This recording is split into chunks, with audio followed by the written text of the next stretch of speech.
Once you have spoken to him, I would defy anybody not to like him who's a metal fan.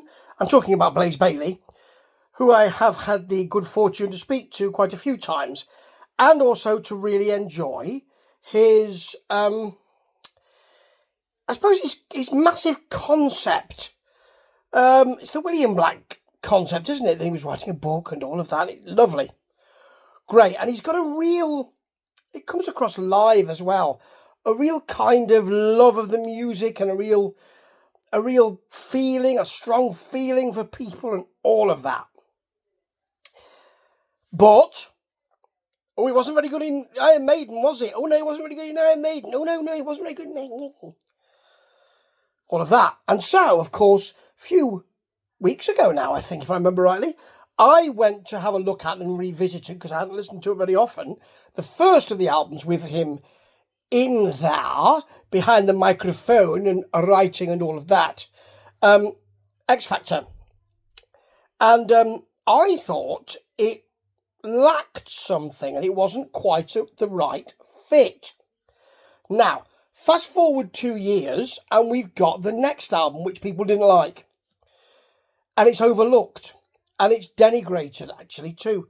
It's called Virtual 11. And it tries to combine both, well, the football's on, the World Cup's on. And this came out in 98. And also Ed Hunter, the computer game, is coming out. So we're trying to do both, which is why you got tracks like Future Real and that kind of thing. So I approached this album with some trepidation, because the general feeling is, and I've not heard it since it came out, general feeling is it ain't very good. And also, well, you've got the same thing that you had with Ripper Owens, haven't you? When he tried to step into Rob Halford's shoes, they proved too large. 2 albums, a bit like Blaze Bayley, and then goodbye. And back came Bruce Dickinson, and we had a very successful album. So, I wasn't sure what I was going to think of this album. I thought maybe it's the last, maybe X Factor is the hurrah, and Virtual 11 is going to be alright then. And I'm sure some people see it that way. Because it could be, if you're thinking a big, bolshy Iron Maiden metal, it could be seen as a bit of a capitulation. For me, it's fantastic.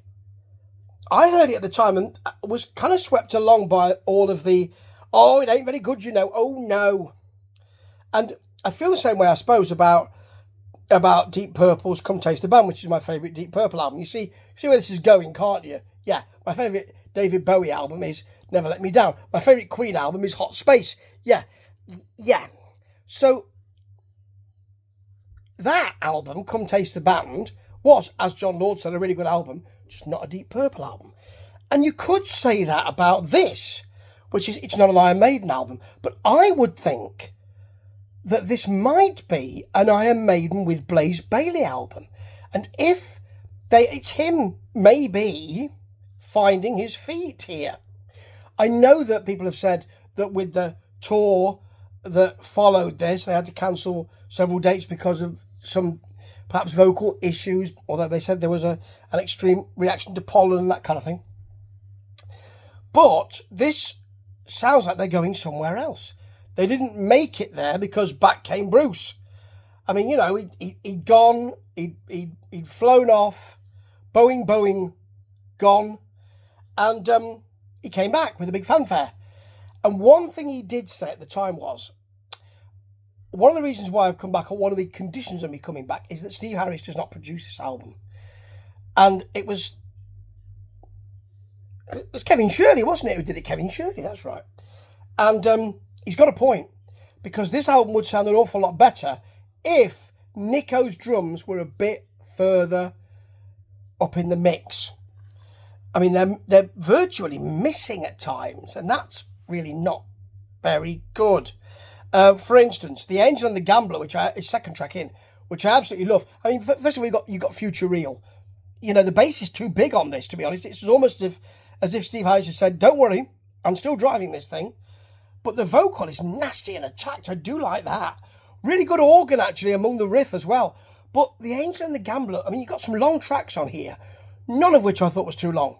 That's a longer track, and it's got an organ in it, but then some synth parts kind of parping in. Steve Harris did those synth parts, and quiet drums. We don't really need that, but I tell you what, you can really get in the middle of it. They repeat the middle, which really works. It's got accessible solos traded. It's Dave Murray and Yannick Gers at this point. And back came Adrian Smith for the next album with Mr. Dickinson. And they had the three guitar attack. But this is so accessible. I was singing along with it. It's great. It's great. Lightning strikes twice. It becomes an immediate pushy piece. But well, not lovely, but a Celtic riff, that Stevie Harris likes so much with acoustic, but it works because you've got a tasty agitational solo in there as well. The Klansman you'd expect to be a bit overgrown and proggy, a bit like, X Factor sounds a bit like the albums that had come before it.